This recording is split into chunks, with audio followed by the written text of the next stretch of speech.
My name is Valerie Konde. I am originally from Senegal, and so I currently live in the UAE, based out of Dubai and Abu Dhabi. And I recently launched my own startup, which is called Pavilion 33, and which is in the online art space. We are very much focused on art from emerging countries, mainly the Middle East and Africa, which is what we started with, and we recently launched the platform. And how will Pavilion 33 work? So Pavilion 33 is actually a peer-to-peer marketplace. So it is a marketplace where you can, as a user, go to not only find art, but also trade art. So we give people the possibility to buy, rent, and swap works of art, which is a business model that allows us to show art to many more people and to give access to art to many more people, educate them about art from Africa, art from the Middle East, but also emerging countries like Southeast Asia, Latin America, and so on. So the platform allows not only to people to start enjoying art at very low amounts per month, because you can rent the art, but it also allows you to buy it and then to rent it to other people or to sell it to other people as well on the secondary market. And any artist could put their work up on the website? Well, not necessarily, because the way it functions is that obviously we have a curator board that looks into everything, and we are aimed to be much more of a platform that connects collectors to other collectors, galleries to collectors, and curators to collectors. So we do take works from artists directly, but most of the time the work has to be created from one of the curators from the network we put together, if it's coming from an artist right away, or it's sold by a collector himself. So what we're doing, and the power of the way we're sourcing the art, is that for the first time we're building a very strong network of curators internationally, beyond the Western market.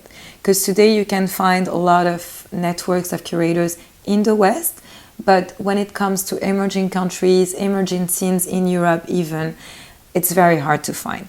So we get the best curators in Mozambique, for example, to source from the best artists in Mozambique itself. We get in our network curators who are gallery owners, best gallery owners from Ivory Coast, for example, who spot the best artists in Ivory Coast and put them on the platform for us.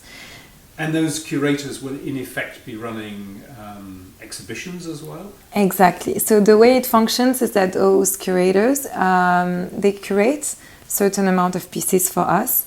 They block them for a month or 2 months, whatever is agreed with them. They put them on the platform. We showcase the shows for about a month.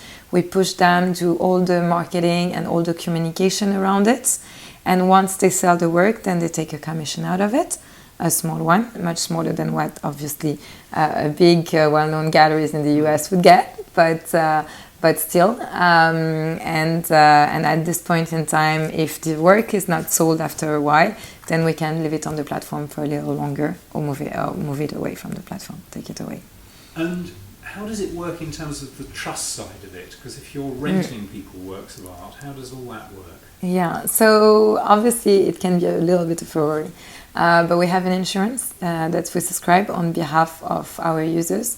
So obviously the rental is localized in the sense that we would not rent an artwork from the UAE to somebody in the UK.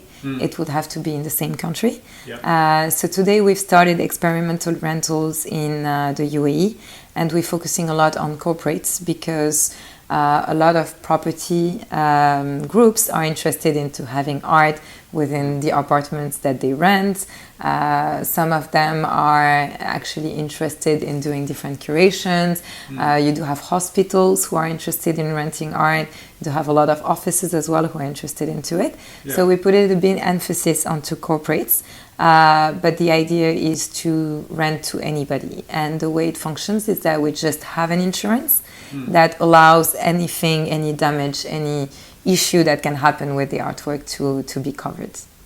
And it's quite an unusual sort of B2B site, isn't it? Because the world of art buyers is quite small in number. It's not a mass market. Exactly. So how does that work? Are you relying on the galleries alone to connect you in each of the different places? So we are actually acting in a different way because yes, the art market is quite small. But when we say the art market is quite small, it's the art market which is a bit blue chip art market, I would say. So pieces of art that are already quite expensive. Our focus is on artworks from anywhere between $500 to $15,000 for the maximum of it, and we are aiming to get most of our inventory per se between $500 and $5,000, because this is where the market is much bigger, because you don't attract necessarily art collectors who have been art collectors forever, but we are literally targeting anybody who would love art and just doesn't know where to get it. Because it's extremely hard to get into the art world when you're not from it. It's extremely hard to know about art when you're not used to it and it's not your basic knowledge. So we're literally opening the size of the market to any type of art lovers.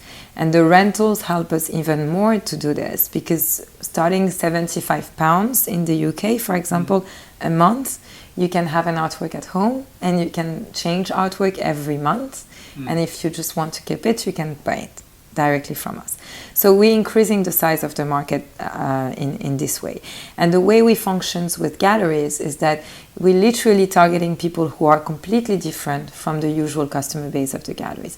So we work jointly with them because literally they're spending a lot of time, effort and money on big collectors who would buy $25,000 to $100 plus $1,000 pieces, and we're putting the effort on everything that is much below, and the artists that are successful but are still at the beginning of their career or didn't reach like a big amount yet.